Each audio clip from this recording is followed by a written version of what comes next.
যে আমাদের গ্রামে যখন প্রোগ্রাম হচ্ছিল তখন গীতার কথা বলতে বলতে আমি অবাক হয়ে যাই যে গ্রামের ওই মূর্খ চাষি, গ্রামের ওই দরিদ্র ব্যক্তি, তাদের মধ্যে গীতাকে কি সুন্দরভাবে গ্রহণ করেছেন।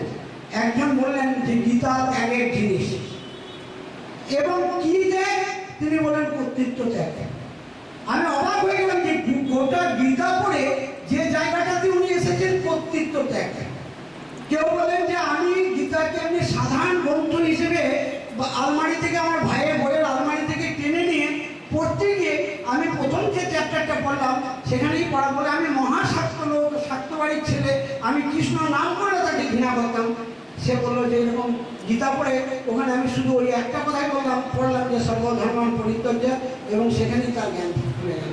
তারা এখন প্রতিদিন হরিনাম সংকীর্তন করে, তারা প্রত্যেক দিন রাত্রে আমাদের মায়েদের সন্ধ্যা হয়ে গেলে তাদের সব এক জায়গায়, যে চাষা, যে কামার, যে কুমোর, যে ছুতোর, প্রত্যেকে এক জায়গায় বসে তারা একটা মন্ত্র জানে, কি না হরে কৃষ্ণ কৃষ্ণ কৃষ্ণ হরে হরে, হরে রাম রাম রাম হরে হরে। এই কীর্তন তারা করে। তাদের মধ্যে কেউ যদি চায়ের পয়সা কোনদিন জুটলো, এক কাপ চায়ের ব্যবস্থা হলো, তা আমি ওখানে ডাক্তারি করতে যাই। ওখানেও ডাক্তারি করতে গিয়ে বলি যে তোমাদের চা ভাত যা খরচা হবে সেটা তোমরা করো, আমাদের বাড়ি থেকে দেওয়া হবে।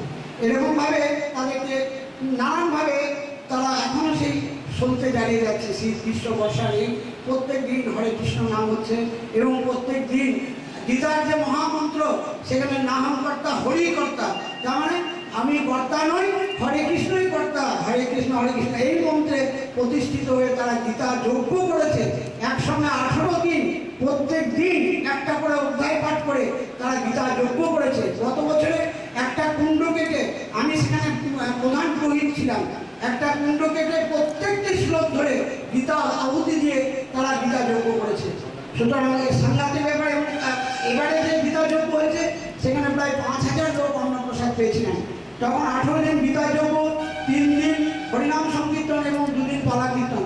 স্বামীজি মহারাজ উড়িষ্যা থেকে আমাকে ফোনে বললেন যে যে গ্রামে এত বড় যজ্ঞ হতে পারে সেই গ্রামের নামের আগে দিব্য জুড়ে দাও, দিব্য দীঘা গ্রাম। তো উনি ওই গ্রাম দর্শন করার জন্য, ওই গ্রামের ভক্তদের আশীর্বচন দেওয়ার জন্য, ওই গ্রামের ভক্তদের আরও বেশি উৎসাহিত করার জন্য উনি আজ সুদূর উড়িষ্যা থেকে ওনার অত্যন্ত শরীর খারাপ নিয়ে এখানে এসছেন। যাই হোক, আমি আমাদের বন্ধুবর অশোক মণ্ডলকে একটা গান গিয়ে শোনাবার জন্য অনুরোধ করছি।